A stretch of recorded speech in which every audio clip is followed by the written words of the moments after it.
Break with Rachel Vigil, taking a daily look at the biggest stories in Denver sports and interacting live with you, the Coffee Break fam. So sit back, relax, grab a cup of joe, and enjoy your coffee break. Here's your host, Rachel Vigil. Every single time I see that open, I always laugh. We've got some incredible people that work here at Denver Sports and 104.3 The Fan. Happy Monday, everybody. It's a Victory Monday, of course, as we get to talk about the Broncos beating the Chargers. There's plenty to get into. Andrew Mason is going to be joining us like he does on every single Monday. This time he's going to be, I think, at the airport as he's going to be flying home from Los Angeles. So live from LAX, we will have Andrew Mason. You guys, there's tons to get into. In fact, the title of today's show is, at this rate, Vance Joseph might not be with the Broncos next season. And let me explain. He's had an incredible change from what we saw, obviously, at the beginning of the season to where the Broncos are right now. The Broncos' playoff chances right now are around 52%.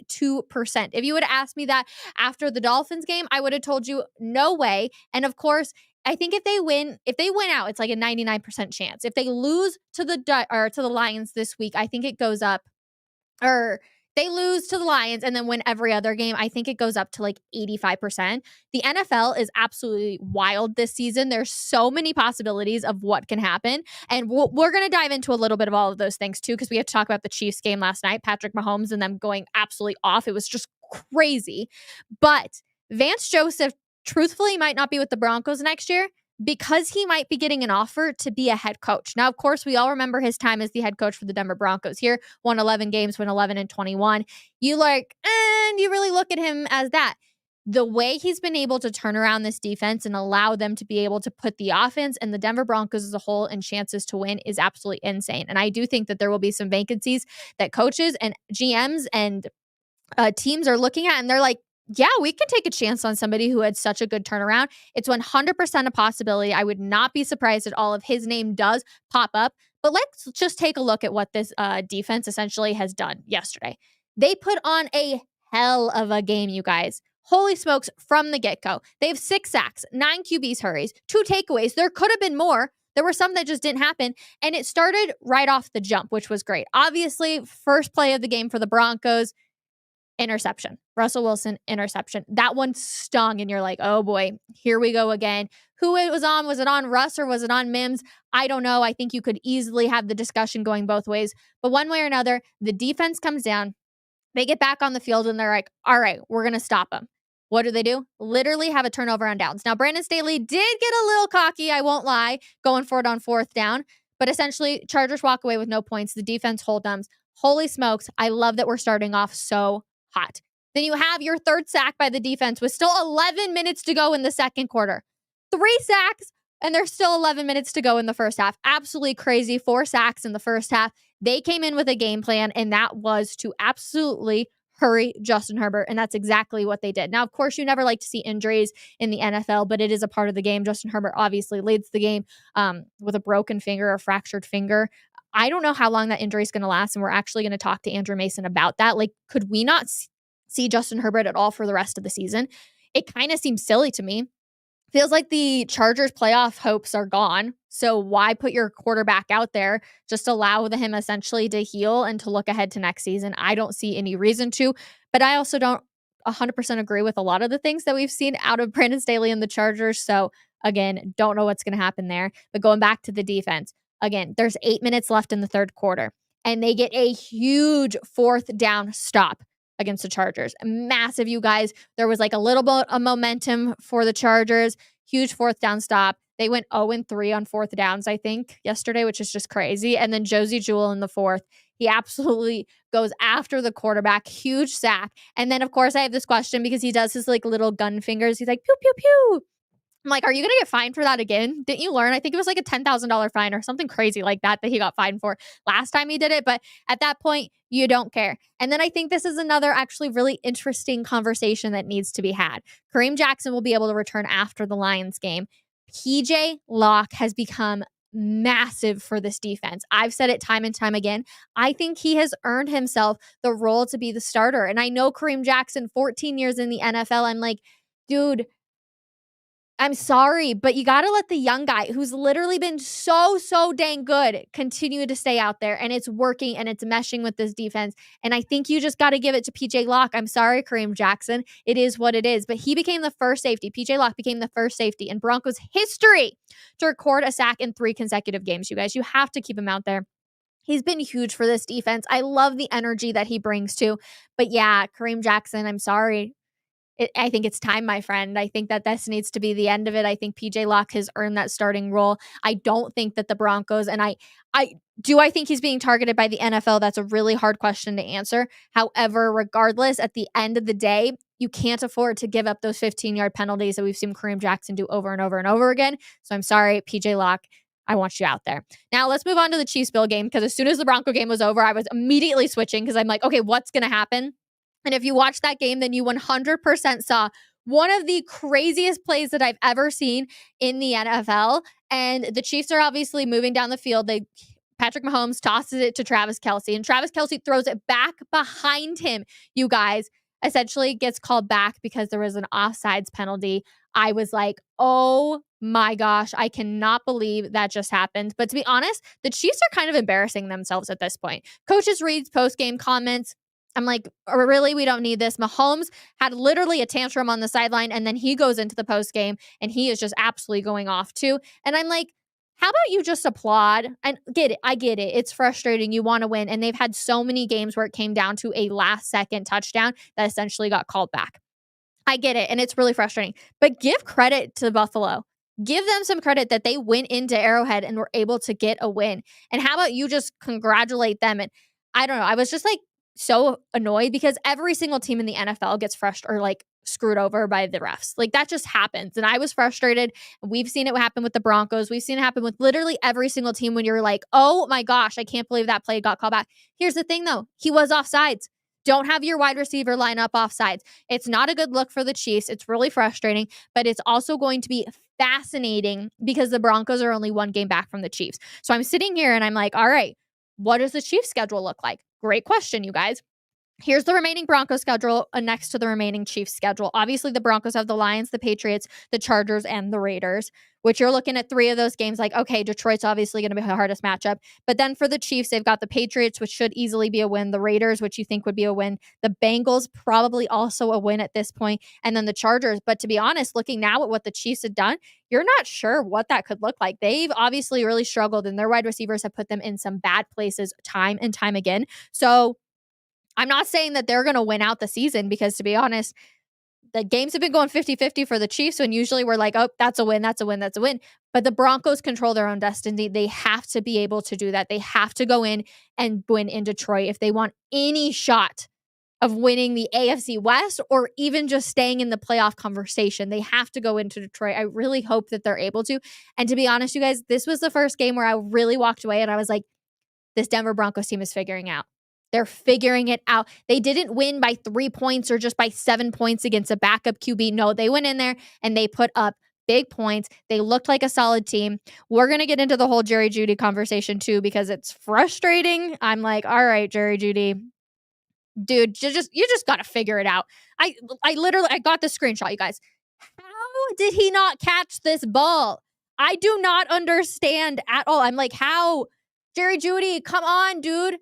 What happened? Was the sun in your eyes or something? I don't know. I'm trying to give him like every single way that I could be like, okay, this is how he didn't do it. But come on, Jerry Jeudy, you have to catch this ball. I told Cecil Lammy last week, I was like, I'm worried that they are going to force feed Jerry Jeudy now because of all the talk that's been going on. And I think they force fed him a little bit. I haven't gone back and watched the tape to see like, was Courtland Sutton open? Like, was anybody else open and it was a better play to any of them? Or was it just going after Jerry Jeudy? One way or another, so dang frustrated. And then, of course, you have Courtland Sutton, who makes an insane catch in the end zone for a touchdown. And then everybody's talking about, too, how he had this crazy catch on the sidelines with just the one arm. And you're like, yep, there's Courtland Sutton. So there's plenty to get into. I can't wait for Andrew Mason to join the show. But I do want to get into a little bit of the updates for you guys, like quick updates that we've got going on just around the, sports world in general. So let's get into a couple of them. First of all, we will go with, clearly the offsides, you guys, 100%. Like we have the picture right there. He is very much offsides. That is what it is. I'm sorry, Chiefs. Sometimes things just don't go your way, and that definitely sucks. Also, the contract extension. Let me put it this way: $700 million for 10 years. This has gotten absolutely insane. Like, this has gotten out of hand at this point. I'm usually somebody, I'm like, you know what? Go out there and get your dough, have fun. $700 million, nobody needs that. I'm sorry. Nobody needs $700 million for 10 years. Like, that's insane. This isn't like some big product or whatever. This is a person. $700 million. Now, I saw, like, with all the taxes and things that come out, it's like out of each year he'll bring home, like, he's supposed to take home $70 million, he'll bring like $34 million home. You guys, that's still insane. I'm obviously not the biggest baseball fan, but I have seen a lot of people who have been like 100% worth every single penny. He's absolutely insane. And he's obviously going to the Los Angeles Dodgers. So the only good thing is, if you're a Rockies fan, he's going to be coming here a lot. So you get to go see him down there at Coors Field. So, I mean, I guess that can be cool. Lakers fans, you guys, why are we storming the streets when you won an in-season tournament? Why are we storming the streets? You didn't win an NBA championship. You didn't win the Larry O'Brien trophy. Why are we storming the streets? This was, I thought, rather embarrassing. And look, I get it, celebrate with your team, but storming the streets and actually, like, it literally looked like an NBA championship, like, parade outside. I was like, what is happening here? So didn't love that, but it is what it is, Laker fans. I guess take your wins where you can get them, because who knows what the playoffs are going to look like for you guys. And then, of course, I was really excited about this one because Terrell Davis was in the house, you guys. So fun to see him up there in Fort Collins as the Rams were taking on St. Mary's. Unfortunately, they lose their first game of the season, which was a huge bummer. But anytime you have TD in the house, that's always an honor. So excited for them up there. And then last one for you guys too, just because Miss Romy Bean is absolutely incredible. I love her to death. She takes home the best tweet of Sunday. I cannot stop laughing at this. Philip River obviously was involved yesterday with the Chargers, and it said seeing Philip Rivers at the game, and it got me thinking, how many babysitters does River have to hire for and I could not help but just laugh at that one. So with that being said, we will bring in our very own Andrew Mason. Hello, Mace. How are you? I'm doing all right, Rachel. How are you? Good. Mace, I'm so happy because we're talking about a Broncos win. Well, I mean, there's been a lot of those lately, right? It's 6 of the last 7. Crazy. Did we all get a little bit spoiled with the 5-game winning streak and then having to deal with a loss last week? I guess it was funny because Adam Troutman in the locker room was talking about that yesterday, and he said, look, the general reaction around the team after that game in Houston was like, hey, it happens sometimes. You're going to lose some games. I mean, it's the NFL. The general arc of the Broncos remains positive. And look, if they go to Detroit and lose on Saturday, I still think they've got an excellent chance to be in the postseason based on who they've got on the schedule going to the end of the season. I mean, it's at one point we looked at the schedule and thought, ooh, a little bit nervous there, going to Las Vegas end of the season, Chargers Week 17, Patriots before that.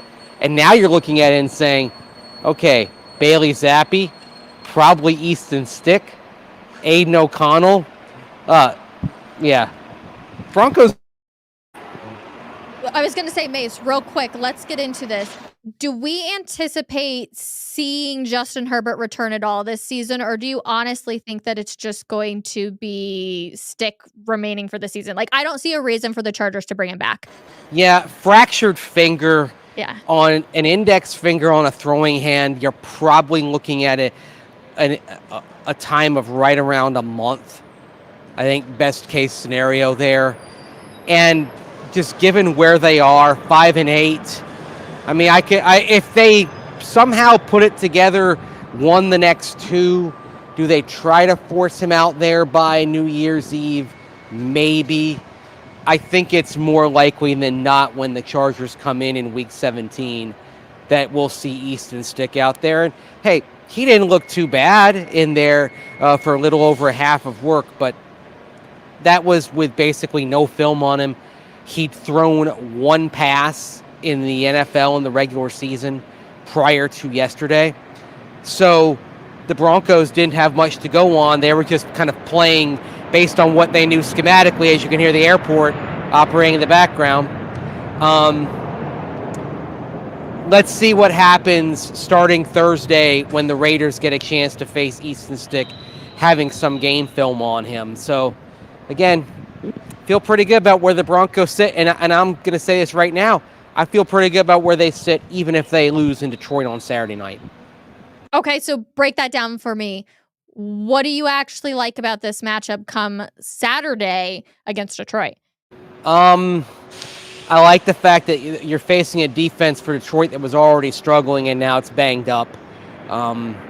You're going to be able to generate some drives on them, and this is kind of like the Chargers game. The Broncos did, despite the Jerry Jeudy drop, despite not getting the foot in, still had a pretty healthy game on the ground, at least for them, or in the air, pardon me. At least for them, you were talking about 200 plus yards for the Broncos through the air. So I think you'll be able to see them get that going. Look at how yesterday they're going up against Khalil Mack and neutralized him. So Will Anderson Jr. came up big for the Texans back 8 days ago. Mm-hmm. But the week before that, the Broncos shut down Myles Garrett of Cleveland. On Sunday, they shut down Khalil Mack.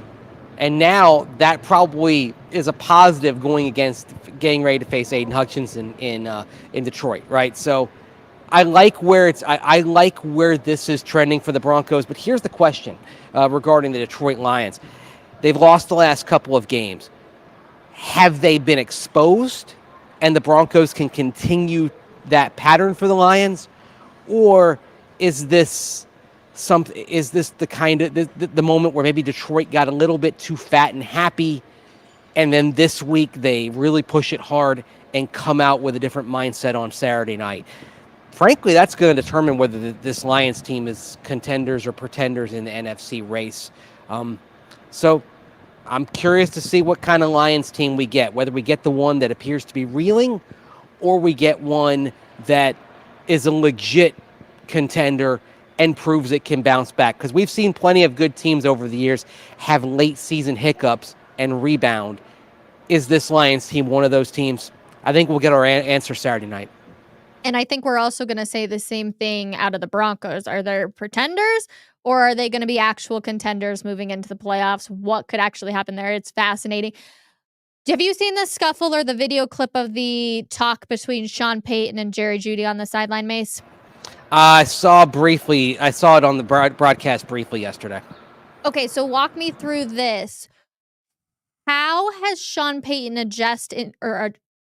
how has Sean Payton discussed any of the questions regarding Jerry Jeudy? I can't say I know in detail because that would be something that's privy to them. Okay. Like as far as like the actual discussions. I mean, I haven't seen in the open periods of practice any extra coaching or any kind of, robust emphasis on Jerry Jeudy. So I can't. That's not a question that I can that I can clearly answer. Fair enough, and I love the honesty right there. What did Sean Payton have to say for media this morning? Not much. He talked at length about the play design on that fourth quarter touchdown to Adam Troutman, because he was asked about kind of what kind of feeling you get as a play caller when it works out like that, and he basically said there's no better feeling than when you see something like that happening. He went on one of his detailed responses. He said he's going to look at all the touchdowns from yesterday, 63 of them around the league. And he says usually of that type of number, about 18 are going to be plays that happen because of play design, and the rest are going to be because of the athleticism and skill of the players. So I thought that was actually pretty interesting. He pointed to the Courtland Sutton touchdown, for example, as something that's clearly on the skill of the player, and what a touchdown that was. But he was in pretty good spirits today. Didn't offer an update on Nick Bonito, so we're going to wait and see on him at where things stand in a couple of days. Said Quinn Miners will be headed back from Los Angeles to Denver today. Everything seems to be okay in the wake of him having that irregular heartbeat that sent him to the hospital on a precautionary basis yesterday. Did think that Luke Wattenberg played well in his stead in the second half as another plane takes off. There's a good sense of place here being at the airport, right? You all know I'm traveling, so. Honestly, Dace, I love it so much that you're out there too, because it feels so exciting, right? You're like, all right, he's in Los Angeles. Like, I'm excited for you to be able to go to Detroit here in a few days too. Yeah, I'm just thinking of the places where I'm going to do live stuff from. I need to find a good spot to do the show on Friday when I'm on Orange and Blue Today with Cecil Lammy. Maybe we might put it in the can early, but then again, I need to find a spot. Is there like anything devoted to Eminem in Detroit, like that I can go check out? Maybe that's the kind. I need to find a spot like that, and maybe put a bowl of spaghetti over my head while I'm doing it and say it's mom's spaghetti, right? Wait, no, I love that so much. If you actually ate some spaghetti, Mace, I would probably die if you did that on Orange and Blue. So definitely check them out, 3:30 every single weekday as well. Mace, I do want to go. This game felt like the most whole game we saw out of the Denver Broncos, which was really good, right? Like, they win by a field goal. They would win by the last second touchdown. Like, this was just a solid win, obviously led by the defense. But what impressed you the most? A couple of things. Number one, this is what a good team should do to a reeling team. And I touched on this when I was on with Mike Evans and Stink about an hour and a half ago, that this is part of the maturation of a team from pretender to contender is going up against the Chargers, who have, despite their win last week in New England, it was 6-0, unimpressive on the offensive side. This was a team whose long-term indicators were going in the wrong direction. Don't give them a reason to believe. Now, there was a moment the Broncos almost did when Russell Wilson tried to hit Marvin Mims Jr. It got turned into an interception on review. Should Mims have caught that? Probably. Was it a bad throw by Russell Wilson? Yes, as Zach By would say, two things can be true at the same time. And in that case, both those things were. And then the defense locking down and getting that fourth down stop. I mean, first of all, you're taking advantage of Brandon Staley of the Chargers being like a 12-year-old on a sugar high playing Madden in terms of how he attacked the game tactically. Mm-hmm. But at the same time, it's still great work by the defense to shut it down. I mean, P.J. Locke was right there on Gerald Everett in position to be an obstruction to help make that play difficult and prevent Everett from reeling in the catch. And that, so right there, the moment that the Chargers could have had to have some hope, Denver's defense shut it down. And that's what we've seen time and again from this defense since they started putting things together in October, that when there are moments that the opposing offense has a chance to get back into it, they put the clamps down. And some of that is just on the growth of the defense. Some of that is on Vance Joseph's tactical aggression, which again was impressive. They're figuring out how to use their players well, and their players are adding tools to their skill set. Jaquan McMillan was not thought of as somebody who could be a plus player on the corner blitz. Well, now he is. He's done it 2 weeks in a row. The interesting thing on that, Rachel, is that actually reflects some of the original plan for the defense, because in the offseason, you thought K'Wan Williams was going to be the nickel cornerback. Blitzing from that slot corner spot is something that he's done very well. He flourished at that when he was in San Francisco before he came to Denver. So when you see that, you're actually seeing something of what the original idea for this defense was supposed to be. And maybe you kind of look back at the early struggles and say, okay, part of that was you didn't really have the tools to do what you wanted to do defensively if you're Vance Joseph. And now, in getting Baron Browning back, seeing a player like Jaquan McMillan emerge, seeing Fabian Moreau step in and play pretty well as the set number 2 cornerback, although he did have some struggles yesterday, now you're seeing this look more like Vance Joseph wanted it to look from the get-go. Listen, I'm going to forever call him McMillian because obviously remember Joe Buck calling him that.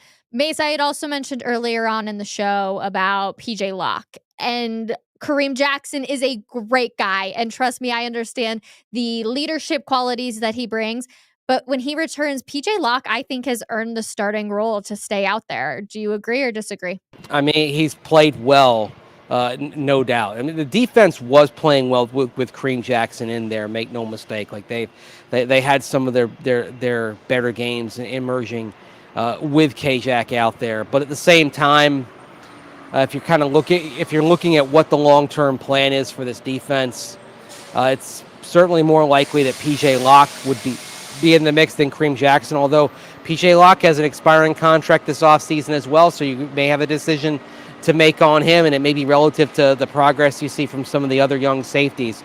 But I think another good game for PJ Locke, and I think you're looking at, okay, let's not disrupt a good thing here. Probably best to leave him out there. I am curious to see what Kareem Jackson has to say just about where things stood when he met with the league and all that. He's actually going to be having a charity event tonight that I'm going to be heading down for, and we'll be chatting with K-Jack this afternoon and kind of getting his thoughts on where things stand.